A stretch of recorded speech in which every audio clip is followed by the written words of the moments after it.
Elisabeth, a-t-on des nouvelles du fantôme de la Maison-Blanche, hormis ses clubs de golf? Mais écoutez, il est en pleine forme, il continue de tweeter, en tout cas il est dans la bataille, il continue de contester les élections, les résultats des élections. Il promet des résultats de ses actions en justice pour la semaine prochaine.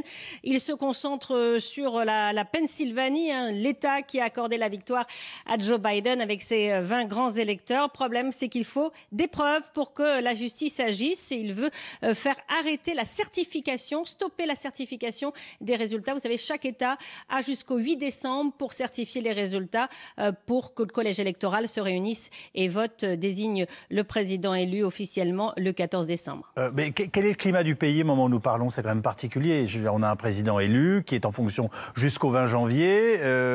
On comprend que la passation de pouvoir n'est pas en train de se faire normalement, en tout cas selon les usages habituels. Et il ne suffit pas d'expédier les affaires courantes. Enfin, les affaires du monde continuent de tourner. On a l'impression que le pays a envie de tourner la page.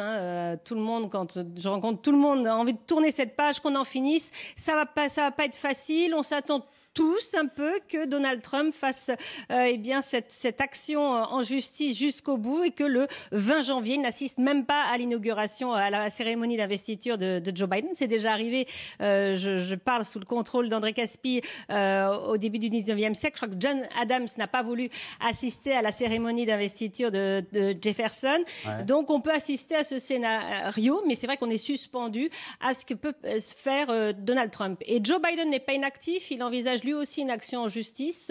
Un avocat m'expliquait que la meilleure chose qu'il puisse faire, c'est de saisir une cour fédérale à Washington, en l'occurrence, pour invoquer une loi qui existe pour obliger un fonctionnaire à faire son devoir. En l'occurrence, la responsable de l'administration des services généraux, c'est elle qui bloque les choses en ne reconnaissant pas, en signant pas un document qui reconnaît la victoire de Joe Biden. Et Joe Biden, ça le bloque. Il travaille, mais ça le bloque. Il ne peut pas accéder aux 6 millions de dollars prévus pour la transition.